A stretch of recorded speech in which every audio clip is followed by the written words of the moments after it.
Okay, and from there we move to wherever the heck April C lives. I forget. It's in Oregon, I believe, somewhere. I'm not sure if it's in Portland or one of the Portland burbs, but I'm pretty sure it's at least, we will say, April C in the Pacific Northwest. Happy New Year, Dave and Matt. Well, I certainly don't see myself as a feminist, especially since a lot of the points you made in Reads I've been thinking about for years. So I've certainly stirred up the bee's nest a couple of times in my life. It's probably why I don't have many friends. But I suppose growing up in a soup of it, some of it is bound to seep in, despite our best efforts. Uh, Very well phrased. And I guess we're both still practically strangers. No, we are strangers. It's You have to remember that Dave Sim is a person who goes, everybody's a stranger. You can be married to somebody for 30 years and they're still a stranger. The only person that knows your wife or your husband is God. Everything else is an interesting mixture of, well, all the different perceptions that human beings are susceptible to and prone to. So you got to make a judgment call. I'll digress from there.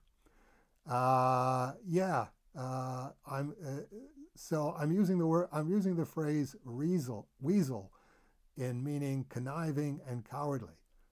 Is that how you understand it? Um, we're talking about Jeff Smith and Bone here and the falling out.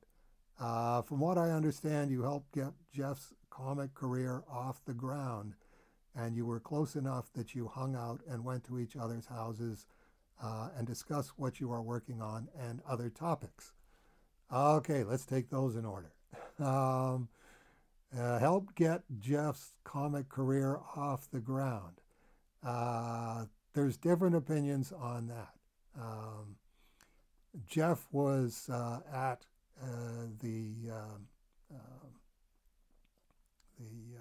Capital City trade show that I was at with Martin Wagner, whatever year that was. I think it was 1993, and had shown his book to Larry Marder, and Larry Marder was looking at it and going, "All right, this is a little strange, but it is professional," and said, "You have to give these to Dave Sim."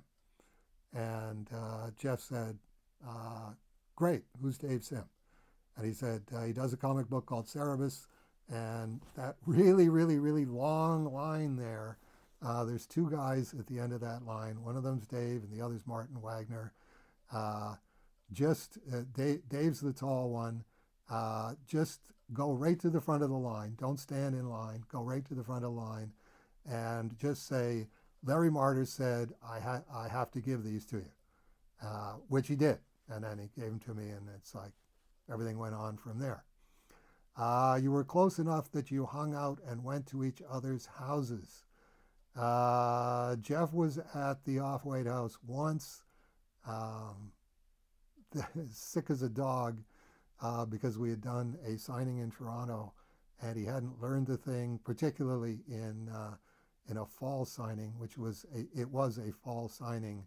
I had taught him the thing of if you shake hands with people when they come up to the table, that's a good personal touch for a cartoonist. Don't just look at it. Okay, you've got Bone comics in your hand. Give me your Bone comics, and I'll start signing them. It's like shake hands first. You're meeting somebody. This is a human being. But I didn't say if you're doing that in the spring or winter and the fall, particularly, don't touch your face, don't touch your mouth, don't touch your nose. And as soon as you can, anytime you go to the washroom, wash your hands very, very thoroughly, because you're going to have a lot of diseases all over you. And that's what happened there. That was the one time that he was here. The one time that I was in California, I forget the name of the place that they were in California, but it was an A-frame house, he in Vijaya, overlooking the San Andreas Fault. And I had gone there mostly in reaction to a conversation that we had at I think it was the Diamond Trade Show the year later, and this was when we had it was me and Martin Wagner and Colleen Doran and James Owen and Jeff, and we were doing like this gang self-publishers thing. Here's a print that we did together. We're all signing it. Retailers all line up, and you can meet all of us. I was the best known, so I was at the end of the line. This gave everybody else a chance to meet and greet retailers, get business cards from them, that whole thing. And Jeff pulled me aside in the suite that I had for us to hang out and talk about self-publishing stuff, and said, I don't understand James's book, which was Star Child. And I said, yeah, I don't either. And he looked at me very strange, like, and I was looking at him very strange, because I was going in my head, is that a problem with you?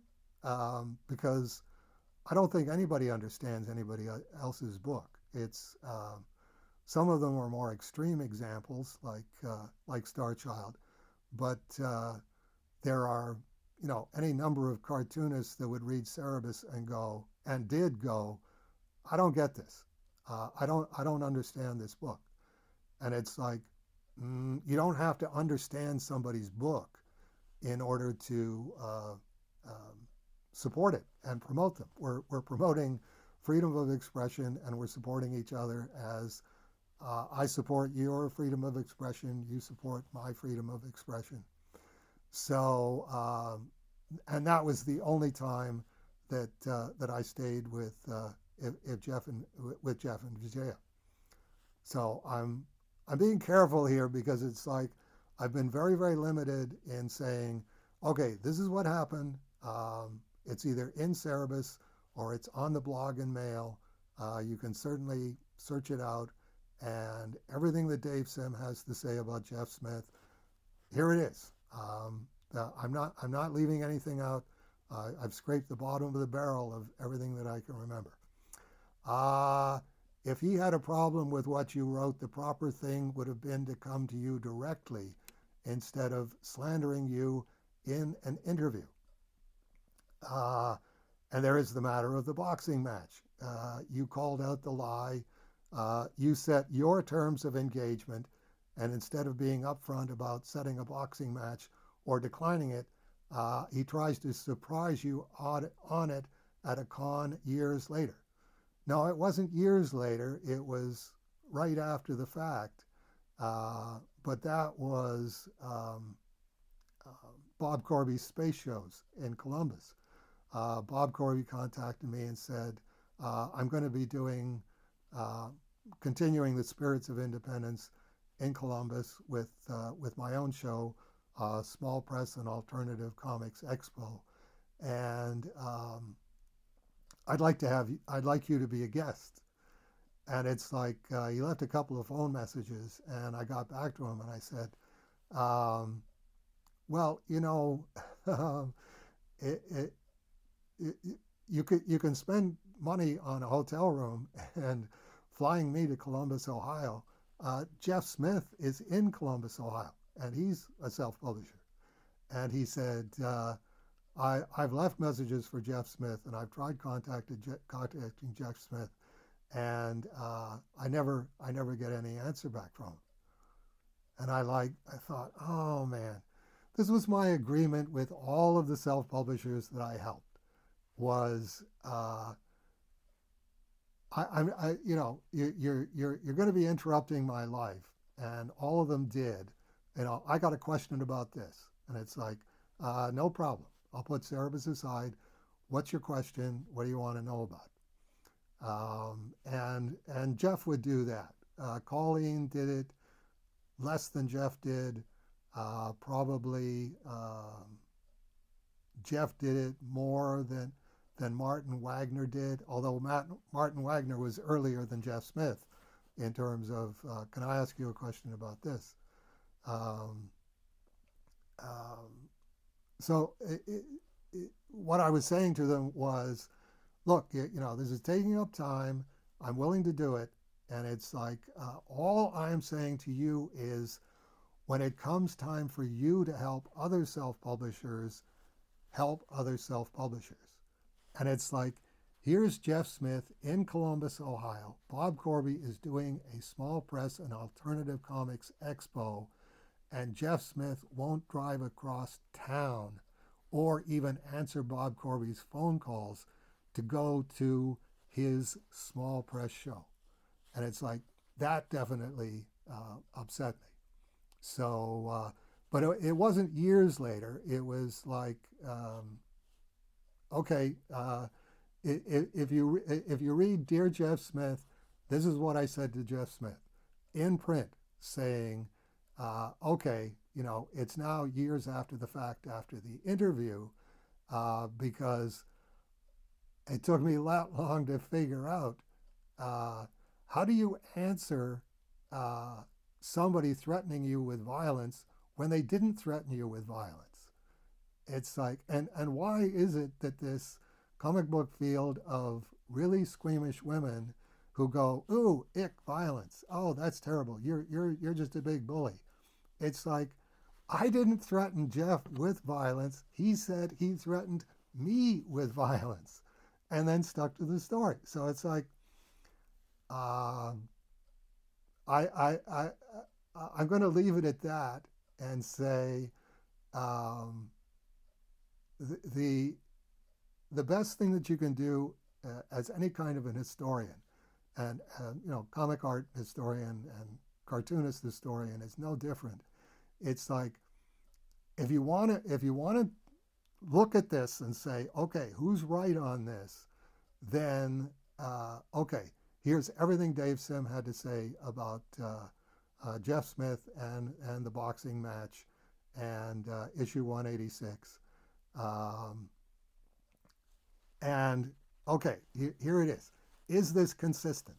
Has Dave Sim said the same thing all the way along? What you're going to find out is yes, because I always limit myself to what I actually remember. Jeff Smith is of a personality which is very, very different from that in terms of, I don't think Jeff Smith knows what he has said about this over the years or where he said it. And then when somebody asks him about it, he just says whatever else comes to the top of his head. I don't think it would be difficult to search online. If somebody really wants to get OCD about this and go, no, I really want to know the answers on this.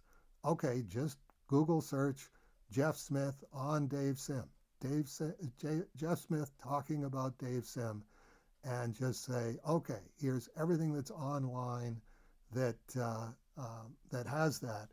How many of these things are in quotation marks? This is what Jeff Smith actually said. And okay, now just read them in chronological order. Here's what Jeff Smith said in 2003, 2004, 2005, 2006, 2007, 2008, etc., etc., etc., right up to 2025. And just say, is this a consistent story?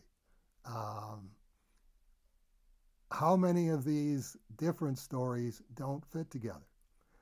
That will tell you, I hope, who is telling the truth about this. This late in the day. So let me add in that there is a very, very weird element to this, that, I said what I had to say. Jeff Smith said what he had to say. Everyone in the comic book field decided that Dave Sim no longer exists and can no longer be allowed to exist. Dave Sim is evil. Everything Dave Sim does, everything Dave Sim ever will do is evil. End of story. Let's just do the Mean Girls trip on Dave Sim. He doesn't exist, and I'm fine with that. It's like I got a lot more work done this way. So when I was working on Strange Death of Alex Raymond, I came to the 1949 story Pagan's Cheerful Summer, which was actually the story that was published when Margaret Mitchell was hit by the car. And one of the plot points is Hampton Gaunt is harassing uh, a blind girl, Mrs. Smith, of Mr. and Mrs. Smith, who both live out at Dismal Point, tries to kiss her, and her husband finds out about this and threatens him. And what's interesting is in the August 15th strip, which was the strip that came out the day before Margaret Mitchell died in hospital, August 16th, 1949. And John Smith is saying to Hampton Gaunt, you came out here and insulted my wife. And it's like, I'm looking at that going, I know this story, but I don't know this story from here. Insulted my wife. It's like, it doesn't fit the Rip Kirby story because Hampton Gaunt didn't insult John Smith's wife. He tried to kiss her, but he accuses Hampton Gaunt of insulting his wife.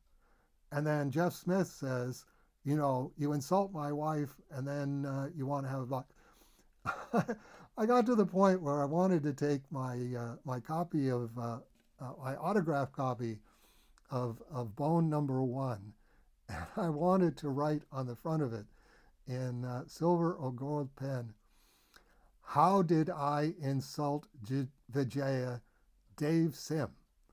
And then get it slabbed and graded by CGC and send it to Heritage Auctions and say, can you auction this? This is the copy of Bone #1 given to Dave Sim by Jeff Smith, who wanted help with his career. And Dave Sim has written on the front of it, how did I insult Vijaya? Because no one has ever answered that question. No one has ever addressed the question apart from saying, well, if you go around insulting guys' wives, you're going to get what you deserve. How did I insult Vijaya? So I haven't done that, but it's still one of those things that I do think about from time to time. So but getting back to the Rip Kirby story, because I was doing not only Strange Death of Alex Raymond, I was also doing commentaries on Strange Death of Alex Raymond, every aspect of it. I got to this point in Pagan's Cheerful Summer, and I went, insulted my wife. And Hampton Gaunt was directing students at a theater called the Whalebone Playhouse, which actually turned out to be based on an actual theater in Massachusetts. And it's like I'm going, okay, well, I said the annotations were going to be thorough. Now I have to do with Bone what I've been doing with Rip Kirby. So I'm going to try and remember to get Rolly, when he comes in, to take a picture of me. Here is my commentaries on Bone. I faxed Eddie Connor when I got to that point, and I went, this is gonna take some doing, but the fact that Insulted My Wife is in the Rip Kirby strip the day before Margaret Mitchell died in hospital, 4 days after she was hit by the car. Uh, I'm going to have to do this. And went, okay, where's all my Bone comics? Got them all together. 2 and 3 are missing. It's like no big surprise there. I've got the one book that Jeff Smith gave me, and I haven't got the other two. And I was missing a couple of others, and I think 4 or 5 at the end. And went through Doug Salippa, and can you send me reading copies of Bone number such and such and such and such? And I got the Rose miniseries and read all of them the way that I was reading Rip Kirby. Not, oh, somebody sent me a comic book, here, I'll read it. This is interesting. It's like, no, I'm going to read this, and every time that I see something with comic art, metaphysics, bells and whistles going off, make a note of this one. Make a note of this one. Make a note of this one. And then, sit down and type out the notes as I'm going along and fax them to Eddie Kana so that he can post them online when it comes time to do the annotations. So I haven't even looked at my Bone commentaries, but it is in the Cerebus archive. It will be preserved. Eddie Kana will have custody of it, and could look at it and go, well, anybody who wants to go OCD on the Dave Sim, Jeff Smith thing, here you go. Here's 80 or 90 pages on what Dave Sim sees as Jeff Smith's comic art metaphysics.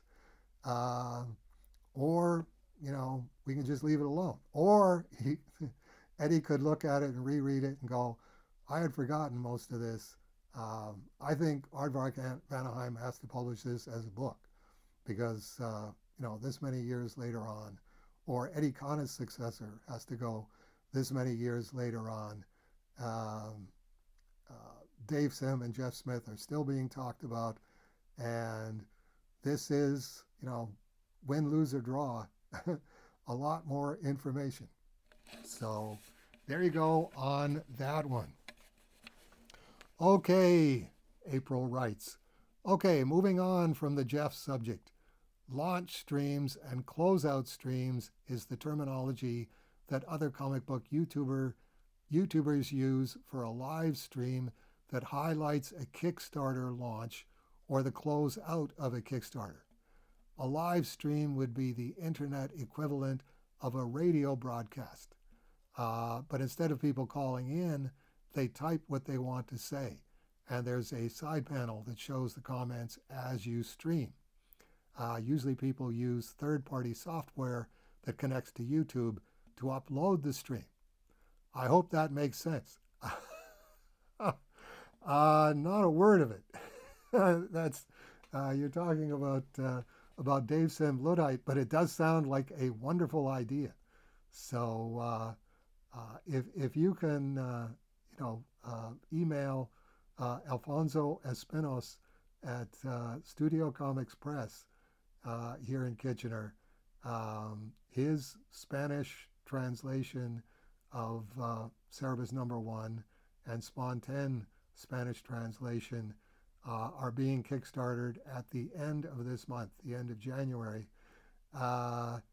If you can give him even a ballpark on that, I don't know if it's like you're way out on the cutting edge and you're one of the few people who know about this, or virtually everybody knows about this except me. This would be really helpful, and the same thing with David Birdsong. If you can let him know for our next Kickstarter, here's how this works. I think it helps. It couldn't possibly hurt anyway. I forgot to mention last time that I got Chad Lambert on a stream to do a launch stream for the Halloween Kickstarter. So here's the link to that if you want to check it. No, I'm sorry to say I don't want to check it because I'm eating up drawing time on Strange Death of Alex Raymond and Ninja High School Cerebus doing Please Hold for Dave Sim. This is now going all the way down the rabbit hole. Okay, moving on from there. In the Moon of Wintertime is a beautiful song. I quite agree. I get a vague sense of familiarity from from some of the lyrics, so I think I might have heard it once before, but I can't say for certain. Your comment that it's one of the few happy meeting places between the pagan and monotheistic reminded me of a comic book I've been meaning to tell you about, but kept forgetting. I guess I'm just getting old. we're all getting old. We're none of us getting younger. It's published by Dark Horse Comics, so it should be available in a local comic shop. It's called William of Newbury, and it's loosely based on the writings of a 12th century English monk. The cartoonist is Michael Avon Oeming. I hope I'm pronouncing Michael Avon's name correctly there, Oeming. I think the story unfolds well, although I think the comic would have benefited greatly from hand lettering, especially on the sound effects. You're welcome. I believe in and enjoy listening to ideas. It honestly surprises me how dismissive people are about new ideas. You'd think with all the stories in history of philosophers and scientists being persecuted for their radical ideas, that people don't take a moment and think, maybe we don't want to be oppressors and actually listen to what is being said. But I guess it is in the same vein of how each side deals with self-expression that offends it. In my Bible reading, I am just reading the end of Job, which is an interesting book because the three books before, Ezra, Nehemiah, and Esther, were more historical in nature and didn't have much calling on God. But Job is more of a parable structured story, and the first instance where Satan is called by that name, before it was Belial, which I did have to look up when I noticed it several times. Is that the same for your interlinear translation? Okay, well, you're reading probably a Christian Bible, probably I would guess not a Catholic Bible, probably a recent translation, and they have a very different idea of what constitutes Scripture. I've just done a Monday report on this, basically discussing the use of anointed as a term in the Hebrew Bible, in the Law and the Prophets.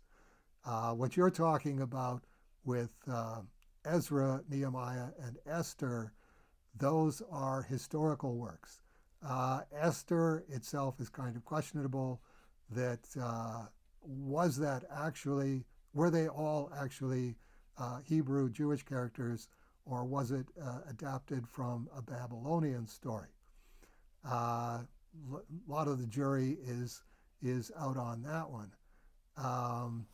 Job is also considered, it's a wisdom writing, as I believe Ezra and Nehemiah are, which is, this is edifying, this is helpful, but when you're talking about Scripture, no. The Scripture is the Law and the Prophets, the Pentateuch, Genesis, Exodus, Leviticus, Numbers, Deuteronomy, and then Joshua. Some people call that scriptural. Some people say no, that's in historical. So Joshua, Judges, Samuel, Kings, those are historical. And then all of the other stuff that the Christian Bible promoted in between there. When I'm reading the Bible, I go Genesis, Exodus, Leviticus, Numbers, Deuteronomy, Joshua, Judges, Samuel, Kings, and then I go straight from there to Isaiah. Because if I'm going to read the Law and the Prophets, I just want to read the Law and the Prophets. I don't want to read commentaries. One more note on Judges 19 was that later in Samuel, Saul does the same action with the ox that the man does with his murder of the concubine, which is to carve her up into 12 pieces, and both being a message to call the houses of Israel to battle. If you look back at the Lot narrative, where just before the stoning of Sodom and Gomorrah, you'll notice that Judges 19 is very, very similar in terms of the threat to women. That the concubine actually is mass raped and then murdered and then cut into 12 pieces in Judges 19. In the Lot narrative, the homosexuals of Sodom and Gomorrah want the angels who have come to visit Lot to bring them out to us because we want them. And it's like he offers them his daughters instead. And as it says in the Quran, we need not thy daughters. Thou well know what we requirest. So I'll leave it at that. But yes, very good close reading on your part that you see the similarity between Judges 19 and those chapters with the ox in Samuel. Just another link back to Genesis. In Cerebus, I am halfway through Rick's story, and I got 3 more telephone books coming, so I am one away from completing the collection. I am now just missing Latter Days.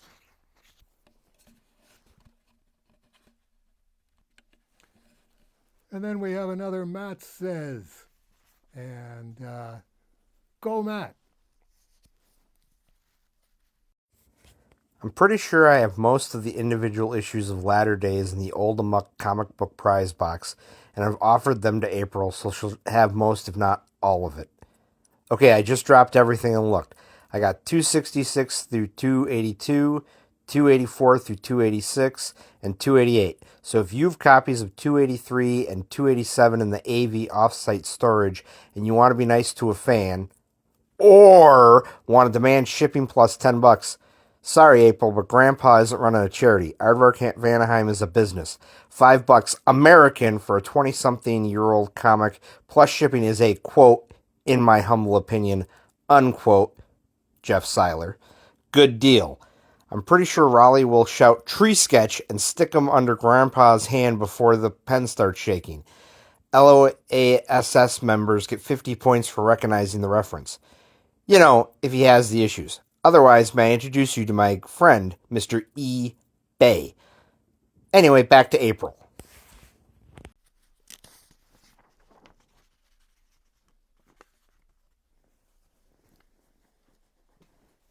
Okay, and I'm actually sitting out here out back at Camp David, and while I am talking to you,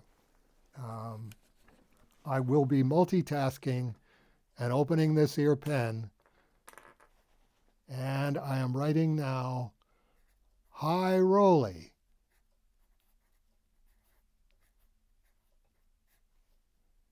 Cerebus 283 and 287. Dave. And he will pull those out when he comes in. And yes, I will personalize those to April. 287, I think, has good signing room on it. 283, not so much. But yes, definitely. Just in terms of extensive please hold participation. April qualifies for a couple of free 20-year-old comic books. Anyway, back to April. I'll be getting a scanner again soon. I'll be able to scan my pages I am doing. I had to redo page 4 a couple of times because I didn't think the storytelling of the page was working. I think I got it to a working rhythm, but we'll see what you think when it's all together. I think page 5 will go quicker. I pretty much got the rhythm worked for the page.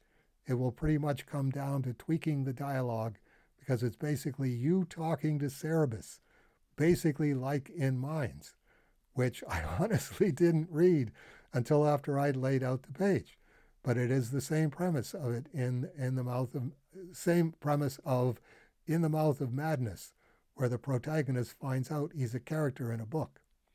I like the concept of that, so it was fun to read in Minds, and I liked the Mork and Mindy reference in the epilogue.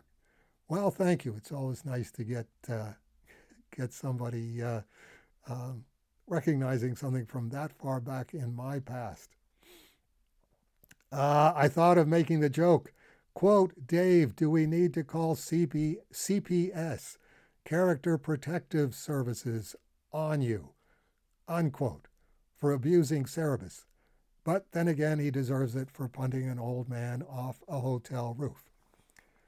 Well, I got that's one of those things. It was interesting at the time when I did get the letter from a fan saying, "You're Cerebus's creator. Isn't it up to you to punish him for what he's done and for what he's doing?" And it's like, yes, that's a very good point, and that's what I have done, and that's what I continue to do. And just before we go away from that, one of the ways that I do that is Cerebus in Hell with a question mark, which is, if you were Cerebus and you did this kind of stuff through your whole life, this is pretty much a taste of what the afterlife is going to be for you. Here's 88 issues so far and counting. So I'm going to suggest to you that you might want to consider doing a Cerebus drawing. Cerebus as a character parody that you would draw the three stances that he's got. He's either just standing there looking directly at you, waving his sword over his head, or pointing his sword at someone.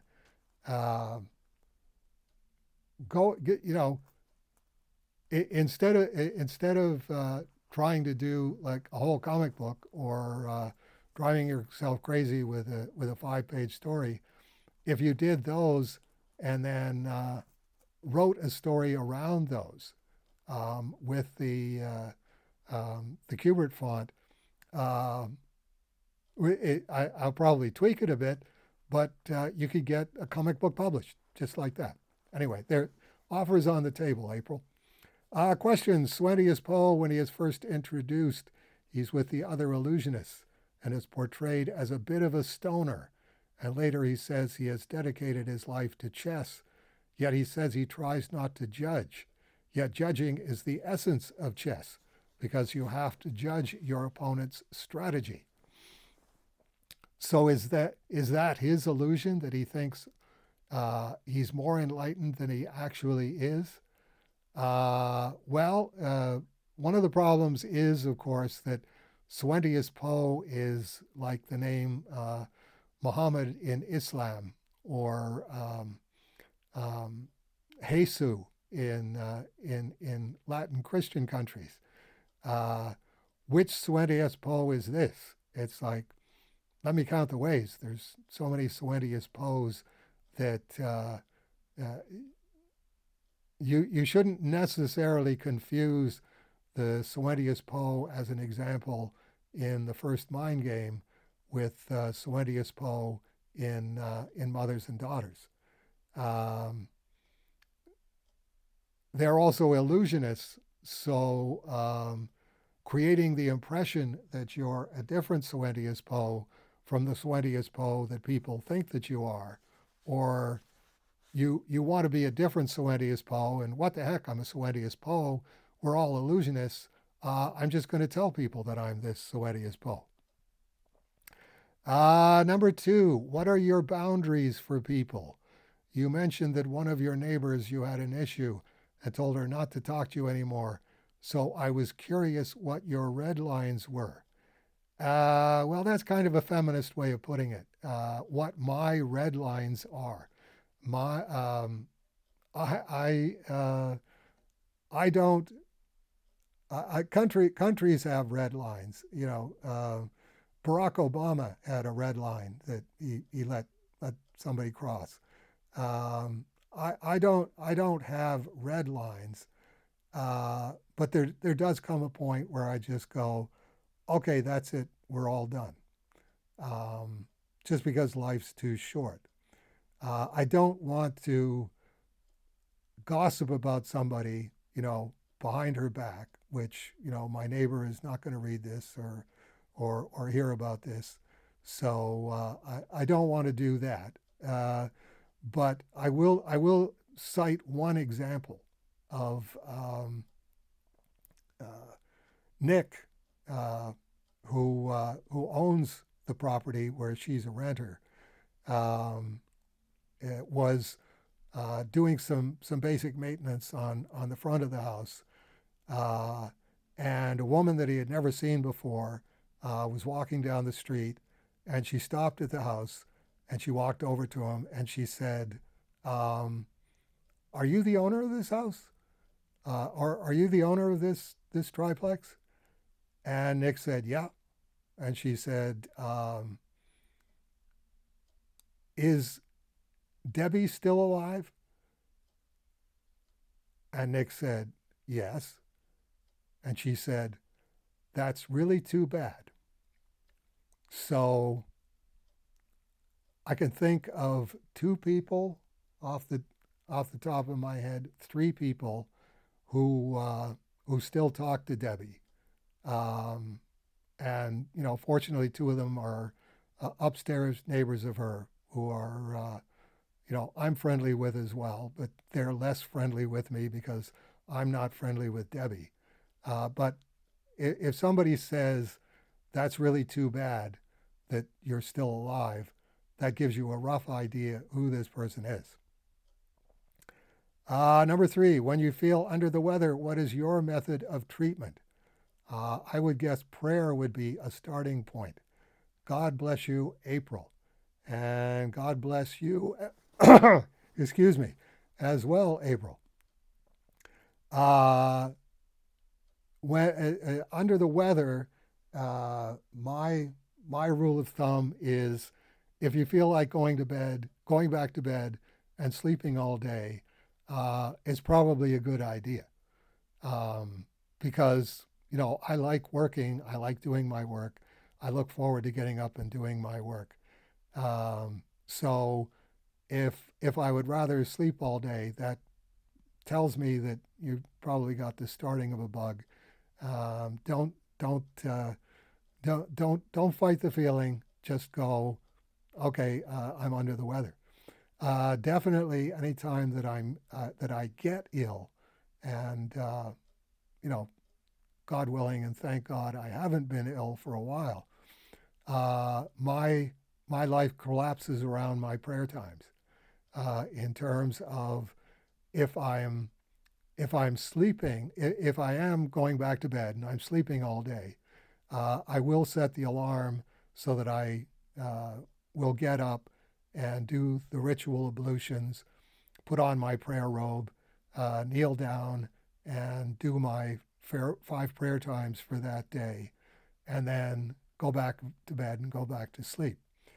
Um, if I'm more ill than that, uh, then I will do my prayer times lying in bed without the ritual ablutions, but I will still set the alarms for my prayer times. And if I can't uh, even do my prayer times lying on my back, then it's time to find somebody to take me to the hospital. But that's Dave Sims' idea of medical care. Okay, that'll do it for Please Hold for Dave Sim here in January 2026. And we're going to close off with a Matt Says. Take it away, Matt, from your line. I find laying here dying while trying to remember what breathing was like. Go for it, and God willing, we'll catch up with you in February 2026. I find laying here dying while trying to remember what breathing was like / waking up in the middle of the night, laying in a puddle of your own sweat, right after I changed the sheets and washed the pillows and blankets / drinking lots and lots and geez, why am I having to take a piss every 30 minutes? Water seems to help when I'm not feeling good. Or, as Cerebus said,